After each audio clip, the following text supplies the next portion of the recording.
Have you ever wondered how fear can manipulate societies and lead to horrifying events in history? As we journey back in time, we find ourselves in the midst of the Middle Ages, a period that bore witness to one of the darkest chapters in human history, the witch trials of Europe. This was a time when the line between reality and paranoia blurred, when whispers of witchcraft echoed through the cobblestone streets, and fear lurked in every shadow. A veil of superstition hung over Europe during this time. A single accusation could mean a death sentence, and suspicion was as potent as proof. In this era, fear was more than an emotion. It was a weapon, wielded by those who understood its destructive power. It was a tool that turned neighbor against neighbor, friend against friend. The witch trials were born out of a time of great upheaval. The late Middle Ages were characterized by religious fervor, social unrest, and a fear of the unknown that seemed to permeate every aspect of daily life. The supernatural was not just a source of bedtime stories, but a very real fear that haunted the collective consciousness. Amidst all of this, the belief in witches began to take hold. These were individuals thought to possess malevolent powers, believed to be in league with the devil himself. The mere suggestion of such a connection was enough to sow the seeds of paranoia. Women, in particular, found themselves at the mercy of these unfounded accusations. A deviation from societal norms, a peculiar behavior, or even a rumor could be enough to earn them a place at the stake. These trials were not based on concrete evidence, but rather on the fear and hysteria that had taken root in society. The accused often faced torturous interrogations, and the trials themselves were a far cry from justice. The witch trials of Europe were a testament to the power of fear, where neighbors turned against each other, and the innocent fell victim to mass hysteria. As we delve deeper into this period, we'll uncover the origins, the causes, and the devastating impact of these trials, and the lessons we can learn from this dark chapter in our history. The origins of the witch trials can be traced back to the late Middle Ages, a time when Europe was gripped by religious fervor and social upheaval. This was an era when the world was viewed through a lens of superstition, and every misfortune was seen as a sign of divine displeasure. As society struggled with the bubonic plague, famine, and war, fear of the supernatural grew.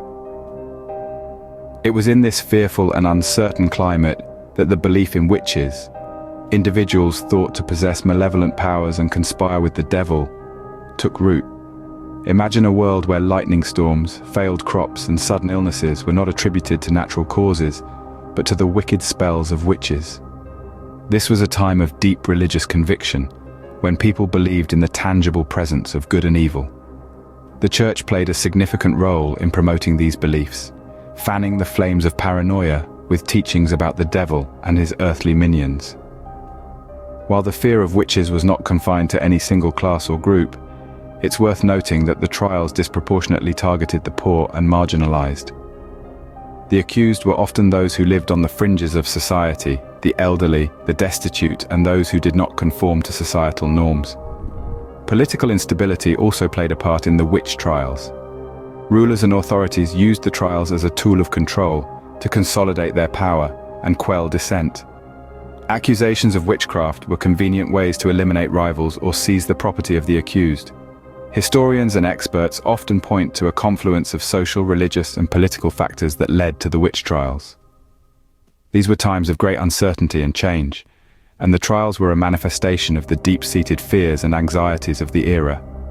Women were particularly vulnerable during this time, as they were often accused of witchcraft due to their perceived association with the devil. In a society dominated by men, any woman who defied the rigid gender norms or posed a threat to the patriarchal order could find herself accused of witchcraft and facing a terrifying ordeal. Accusations of witchcraft were often based on flimsy evidence, such as peculiar behavior or rumors circulated by malicious individuals. This was a time when fear held sway, and the truth was often obscured by whispers of dark magic and devilish pacts. To understand the process of the witch trials, we must first delve into the mindset of the time. In a world where the supernatural was a reality and the devil a tangible entity, it wasn't difficult to believe that someone might be conspiring with dark forces, and once such suspicions were aroused, they fed on the fear and uncertainty of the times, spiraling into full-blown accusations. The accused witches were brought before a court, often composed of local community members, and subjected to a trial that was more a spectacle than a search for justice.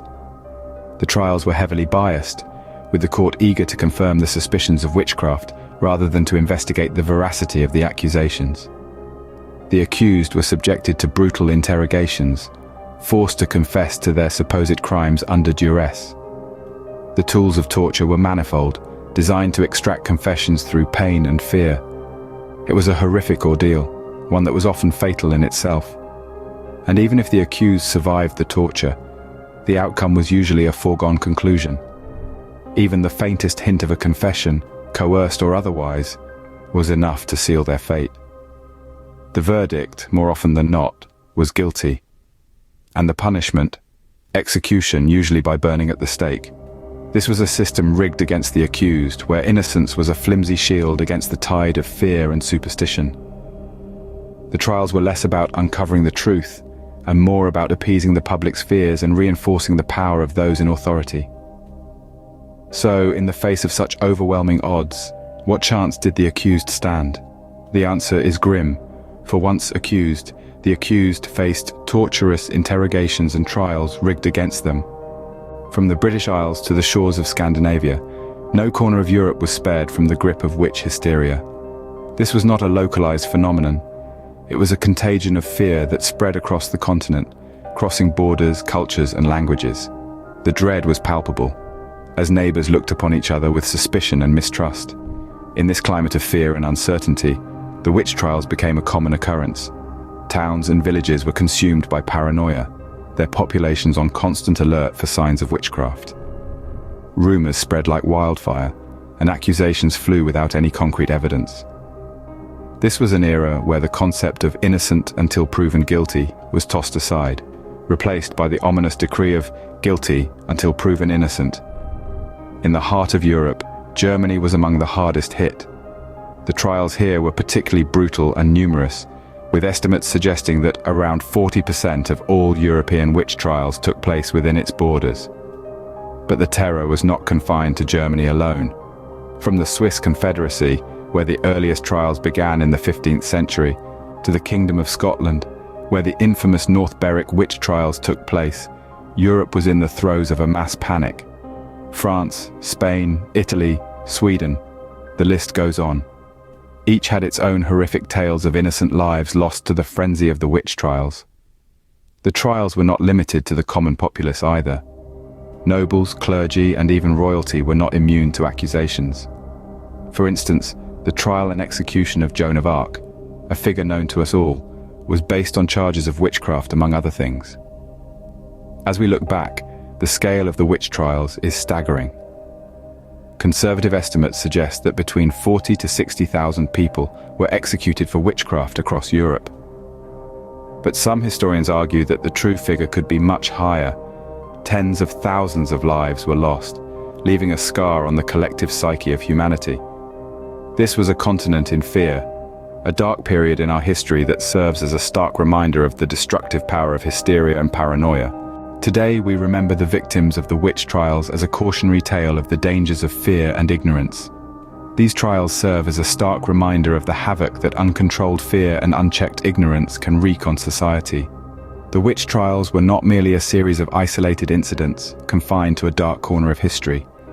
Rather, they reflect a recurring pattern in human behavior, the tendency to give in to fear, to look for scapegoats in times of crisis, and to allow superstition and ignorance to override reason and justice. The trials were a manifestation of a society in the grip of terror, willing to sacrifice its own in a futile attempt to regain a sense of control. In many ways, this dark period in history serves as a mirror, reflecting back to us the potential consequences of our own fear and ignorance if left unchecked.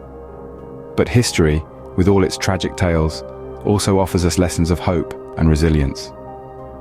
In the face of the witch trials, there were those who dared to question, to challenge the status quo.